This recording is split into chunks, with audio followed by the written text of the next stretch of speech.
ক্লাবে চলে যাওনি তো? ড্রিঙ্ক করছো না তো তুমি? প্লিজ অগ্নি, আজকের দিনটার জন্য রেহাই দাও। কিছু গন্ডগোল হলে সবার কাছে মুখ দেখানোর উপায় থাকবে না আমার। মা যদি জানতে পারে, কি বলবো আমি মাকে?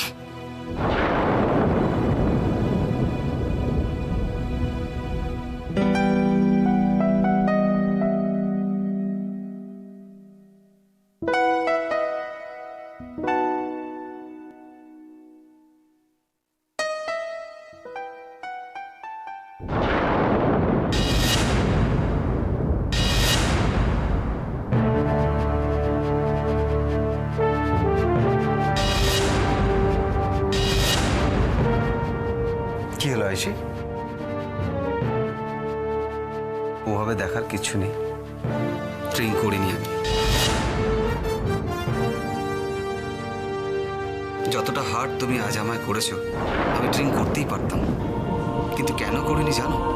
ড্রিঙ্ক করনি, ভালো করেছো। সেটা এত ফলাও করে বলার কি দরকার? কেন তুমি খুশি হওনি? আমার খুশি নিয়ে তুমি আদেও ভাবো?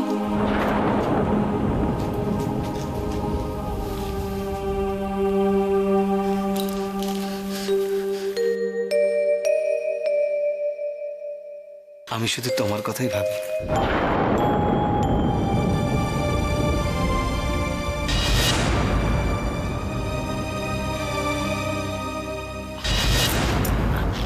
আমাদের দুজনের বিয়ের ওখানে যাওয়াটা খুব জরুরি। বেশ, তাহলে তুমি এখানে কি করছো?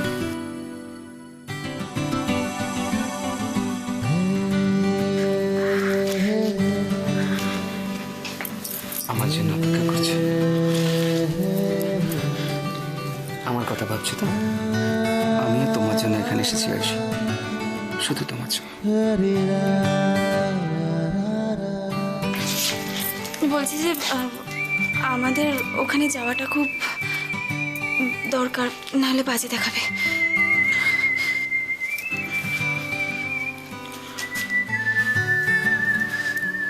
এই মোমেন্টে তুমি আমার ছেড়ে গেলে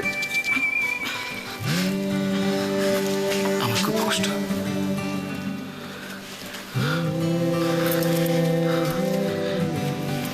এখন শুধু তুমি আর আমি। কি করছো? কি করছো অগ্নি? এরকম করছো কেন? মাথা খারাপ হয়ে গেছে আমার, আর সেটা করেছো তুমি। শুধু তুমি আয়ুষী, শুধু তুমি।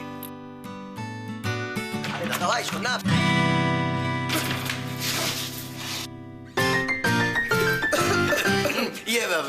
কিছু দেখিনি আমরা, কিচ্ছু দেখিনি। বলছিলাম যে বিয়ে শেষ হয়ে গেছে, তোদের আর যেতে হবে না, ঠিক আছে? হ্যাঁ ঠিক আছে, ঠিক আছে, ঠিক আছে, কিন্তু সবাই মিলে বলতে আসার কি আছে? ঠিক আছে, তোরা যা, আমরা আসছি। ঠিক আছে, চলে যাচ্ছি, চলে যাচ্ছি। আরেকটা জিনিস, দুজনকে কিন্তু জম্পেশ লাগছে, যাকে বলে মেড ফর ইচ আদার। একদম, ক্যারি অন ব্রাদার।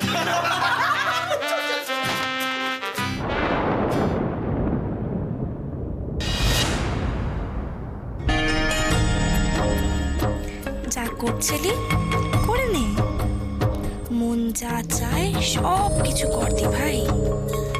বলা তো যায় না, কাল হো না হো। আপনাদের সঙ্গে তো মানে সেভাবে কোনো কথাই হলো না। মানে খাওয়া দাওয়া ঠিক মতো করেছেন তো? আরে বাবা, আমাদের ছেলেরও দুদিনের মধ্যে বিয়ে হয়েছিল। আমি বুঝতে পারছি যে আপনাদের কি যাচ্ছে। প্লিজ এইভাবে বলবেন না। আমি কিন্তু একটা কথা ওনাদের আগে থেকে বলে রাখছি, বুঝলে, যে এই বিয়ে টিয়ে মিটে যাক, তারপর সকলে মিলে একদিন এখানে আসবেন। বুঝতেই পারছি তো, আপনারা এদের বাড়ি একেবারে সরগরম হয়ে যাবে। আমরা যারা জয়েন্ট ফ্যামিলিতে থাকি না, এটা আমাদের ভীষণ মনে হয় জানেন। দেখুন, কথা বলতে আরম্ভ করলে কিন্তু আর শেষ হবে না। আপনাদের তো আরো লোকজন আসা বাকি আছে, তাই তো? পাড়া প্রতিবেশী সব আসবে, ওরা সব হেলে দুলে আসবে। ও না মা, চল এবার যাবো। মা বলছি যে এখন এত তাড়াতাড়ি মা আজকে রাতে থেকে যাই না মা, প্লিজ মা। মানে মা, ওরা সবাই থাকতে বলছে জানো তো, আজকে বাসরাত হবে, প্রচুর মজা হবে, সবাই রাত আর মজা করতে হবে না, সারাদিন অনেক পরিশ্রম করেছে, তুমি আর বিরক্ত করো না। আন্টি প্লিজ, একটু বিশ্রামের দরকার আপনাদের। না আমার কোনো বিশ্রামের দরকার নেই।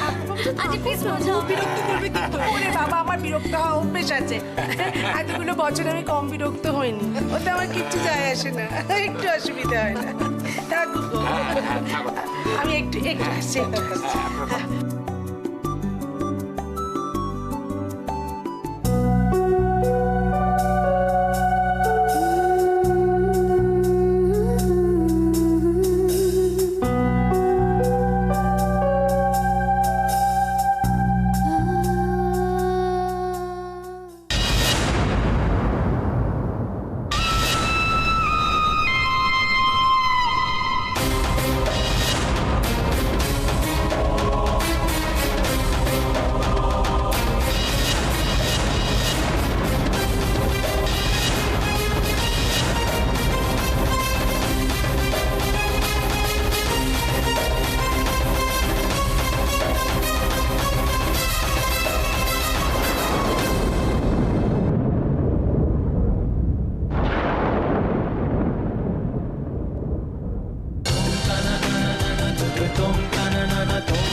জয় তারা, জয় তারা।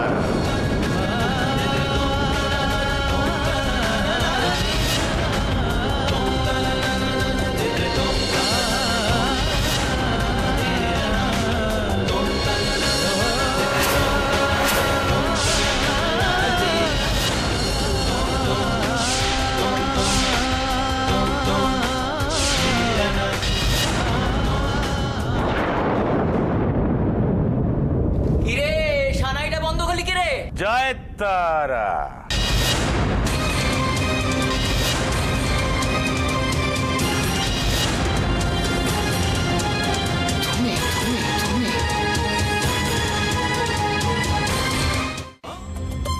তোমার এত বড় সাহস, তুমি এই বাড়িতে পা রেখেছো? হ্যাঁ, বেরিয়ে যাও, এই মুহূর্তে বেরিয়ে যাও তুমি।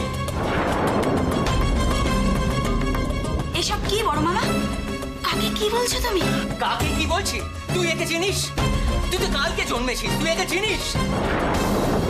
একে আমরা চিনি, ঘরে ঘরে চিনি।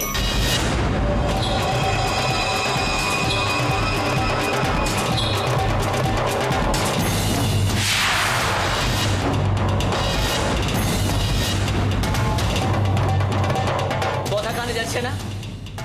বেরিয়ে যাও বললাম। সুদীপ, সুদীপ, একটু ঠান্ডা, আমাকে বলতে দে। শোনো, আমার বাড়িতে আজকে একটা অনুষ্ঠান আছে, তুমি এখান থেকে চলে যাও, চলে যাও তুমি। হ্যাঁ, আমি তো জানি আপনাদের বাড়িতে একটা অনুষ্ঠান চলছে, এমন তো নয় যে আমি থাকতে এসেছি। কেন এসেছেন? কি চান আপনি? আর কত ক্ষতি করবেন আপনি আমাদের?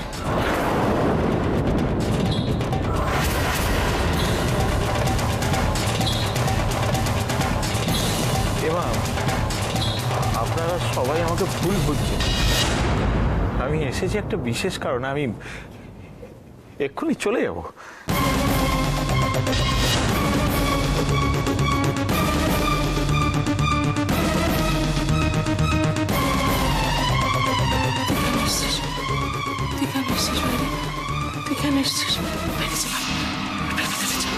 ভেতরে যা, ভেতরে যা, ওকে ঠিক করে ভেতরে যা। এদিকটা আমরা সামনে নেব। সুজন, সুজন, আমি চাই না ওই ওই শয়তানটার নজর ওর উপরে পড়ুক। তুই যা, যা, যা, যা, যা, ওকে ঠিক করে ভেতরে যা, যা, যা, যা, যা না, যা না। আপনি ঠিকই বলেছেন, আমি শয়তান, আমি শয়তান, আমি খারাপ, আমার পাপের শাস্তি নেই। কিন্তু কোথাও বোধহয় এইটুকু পুণ্য আমি গত জন্মে করেছিলাম। ভগবান আমার পুরস্কার দিয়েছেন। উর্মি আমার মেয়ে।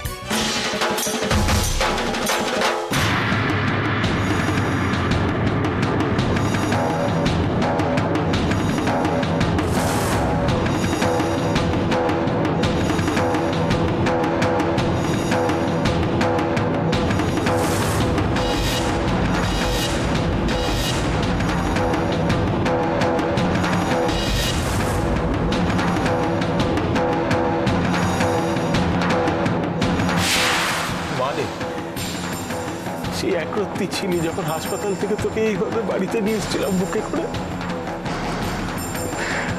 আজকে দেখুন কত বড় হয়ে গেছে। ও, কি সুন্দর লাল বেলুসি পরে টুকটুকে বসে দিচ্ছিস। তাহলে রে বা বাপটার দিকে একবার তাকাবি না? আমি বিশ্বাস করি না, আমি একটা কথাও বিশ্বাস করি না। সব মিথ্যে কথা। এটা হতে পারে না, এটা হতে পারে না সুজন। এটা অসম্ভব, এটা একেবারে অসম্ভব। চুপ করে আছো কেন? তুমি মাথা নিচু করে আছো কেন? বলো সত্যিটা কি?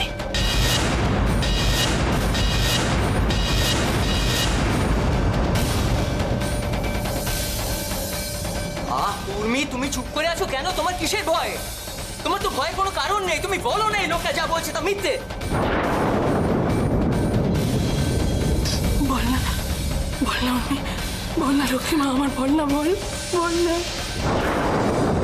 মারে কথা বলবি না? মা একবার তাকিয়ে দেখবি না আমাকে? চন্দন, আমাদের কিন্তু সহ্যের একটা সীমা আছে। তোমাকে আমি ভালো কথা বলছি, এখান থেকে বেরিয়ে যাও। বেরিয়ে যাও, না হলে কিন্তু। না, আমি যাব না। আচ্ছা উর্মি যদি একবার বলে, বাবা তুমি এখান থেকে চলে যাও, তাহলে আমি চলে যাবো। উর্মিলা, এসব কি?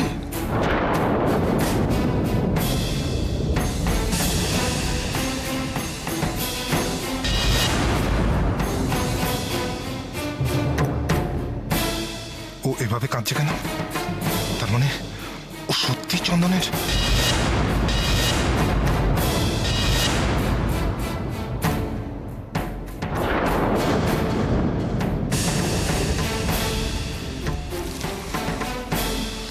ও আপনার মেয়ে, তাই না? ছাড়ো মা, আমি ছাড়বো না। তুই আমার কথা শোন। কাকিমা, মা!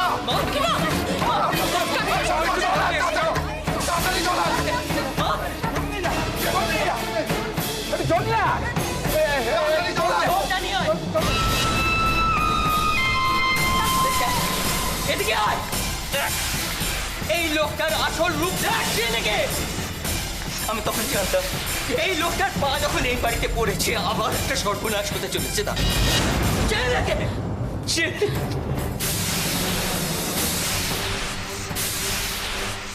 আরে বাস, জিজুরে বাবা তো পুরো এন্টারটেনমেন্ট প্যাকেজ।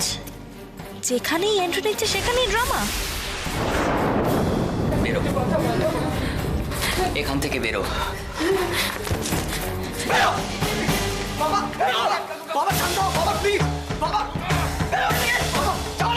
একটা ম্যারেজ সেরিমনিতে এসব কি ডিসকাস্টিং। তো কিছুই বুঝতে পারছি না কি হচ্ছে এখানে। কিছু বুঝতে পারছি না।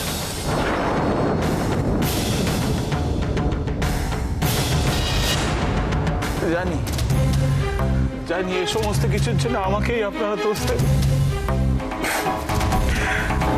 কিন্তু ঠান্ডা মাথায় বিচার করে একটা কথা আমার বলুন, আমি এখানে এসে এমনকি কিছু বলেছি তার জন্য আমাকে দায়ী করা হচ্ছে? আর যদি আমি কিছু করে থাকি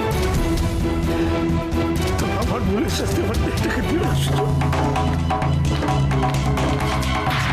তুই বলেছিলে না তোর বাবার সাথে কোনো যোগাযোগ নেই? মিথ্যা কথা বলেছিলে, তাই না? মিথ্যা কথা বলেছিলে। কে বেশি মিথ্যে কথা বলছে সেটা আগে বোঝার চেষ্টা কর। এই লোকটাকে তুই কিচ্ছুতেই বিশ্বাস করিস না সুজন। অন্য কোনো মানে আছে? তোর কি মনে হয়? উর্মির কোনো দোষ নেই, ও কিছু মিথ্যা বলেনি।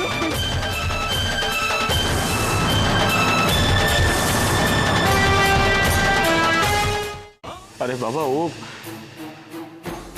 উর্মি একরত্তি মেয়ে ছিল যখন আমার পাপের ফল ভোগ করতে আমি জেলে চলে যাই 14 বছরের জন্য। ওর কাছে আমার টাকা না থাকা দুটোই তো সমান। চুপ করো তুমি। আমি তোমার একটা কথাও শুনতে চাই না। কেন এসছো তুমি এখানে? কি বলছিস মা? আজকে তোর বিয়ে, তুই হদিস করছিস কেন এসেছিস? আমার জীবনটা তুমি একা নষ্ট করেছো। তিলে তিলে শেষ হতে হতে এই মন্দিরের মতো পবিত্র স্থানে আমি আশ্রয় পেয়েছি। এই দেবতার মতো মানুষগুলো আমাকে ভালোবাসা দিয়েছে, সেই সাহসে আমি আমার নতুন জীবন শুরু করতে গেলাম, আর তুমি অভিশাপের মতো এসে সব নষ্ট করে দিলে। আমি আজও চাই না, আমি আজও তোমার মুখ দেখতে চাই না। আমার জীবনে তোমার কোনো অস্তিত্বই নেই বাবা। জিও, আমার মেয়ে তো কালে দিনে আমাকেও হাফসল দিয়ে দেবে দেখছি। ও তো একাই গোটা পরোটা অন্যদিকে ঘুরিয়ে দেবে। তুমি আমাকে আমার মতো থাকতে দাও, চলে যাও তুমি, প্লিজ চলে যাও। একবার আমায় বাবা বলেও ডাকবি না রে মা? বাবা বলে ডাকবে? তোমাকে বাবা বলে ডাকবে? আমি এতদিন জানতাম তুমি একটা খল চোর খারাপ মানুষ। আজকে তুমি যা করলে, তারপরে তুমি আর মানুষও নাও। তুই বলছিলি না এই লোকটার সঙ্গে এরকম ব্যবহার কেন করছিস? তুই জানিস একে কিরকম? তুই একদিনও তোর মেয়েকে পাশে বসিয়ে বোঝাবার চেষ্টা করেছিস যে এই লোকটা আমাদের কি কি সর্বনাশ করেছে? বলেছিস? বড় মামা, কিন্তু উনি আমাদের মা। উনি আমাদের? বাহ! তুই জানতে চাস উনি আমাদের কি করেছে? তাহলে শোন শোন।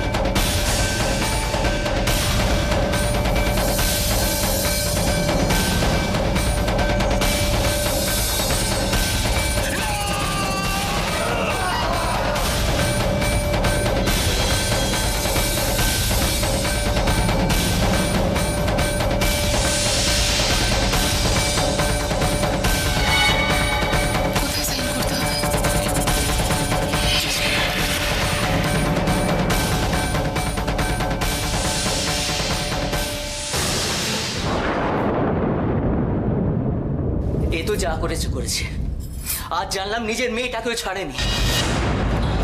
নিজের মেয়ের সাথে যা করেছে সেটা ওদের ব্যাপার, কিন্তু আমাদের সাথে যা করেছে, আমার সাথে যা করেছে, তারপর সাহস কি করা এখানে আসার? দেখুন, আমার পাপের শাস্তি আপনারা ওকে অন্তত। ব্যাস! আর একটা কথা বললে না, নিজের বেকারি এখান থেকে বেরিয়ে যান। সুজন, এখন মাথা গরম করে কিছু করিস না, ওনাদের যেতে দে, পরে না হয় আগে পরে কোনো কিছু ব্যাপার নেই বল, আমি এ বিয়ে মানি না।